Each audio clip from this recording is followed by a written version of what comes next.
ઉપર અને નીચે બે તમે અલગ અલગ વિડીયો જોઈ રહ્યા છો। એકમાં તમને ખાડો દેખાશે એટલે કે ગુમડા જેવો રોડ દેખાશે અને બીજામાં કપચી પાથરી અને ખાડાનું સમારકામ થયું હોય તેવું તમને દ્રશ્યોમાં જોઈ શકાય છે। આ રોડ છે હળવદથી રણમલપુરને જોડતો રોડ। આશરે 1.5-2 વર્ષ પહેલાં જ આ રોડ બન્યો છે અને 8 કરોડથી વધુની માતબર રકમે આ રોડ બન્યો છે અને આશરે 15 કિલોમીટર લાંબો રોડ છે।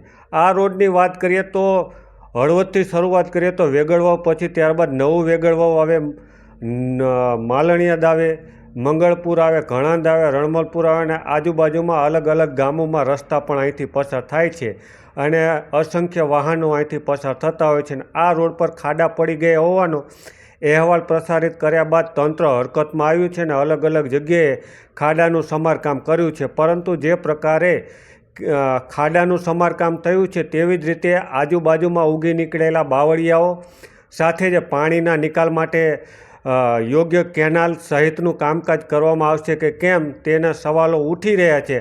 હાલ તો ગાબડા પૂરીને તંત્રએ સંતોષ માની લીધો છે, પરંતુ હજુ પણ ઘણી બધી જગ્યાએ રોડની સાઈડમાં દબાણ કરી લેવામાં આવ્યું છે। આ દબાણ ક્યારે હટાવવામાં આવશે અને લોકોને ક્યારે સારી સુવિધા મળશે તે જોવા ન રહ્યું। આ રોડ ઉપરથી તમે પણ પસાર થતા હોય તો દર્શક મિત્રો કોમેન્ટ બોક્સમાં અચૂક લખશો।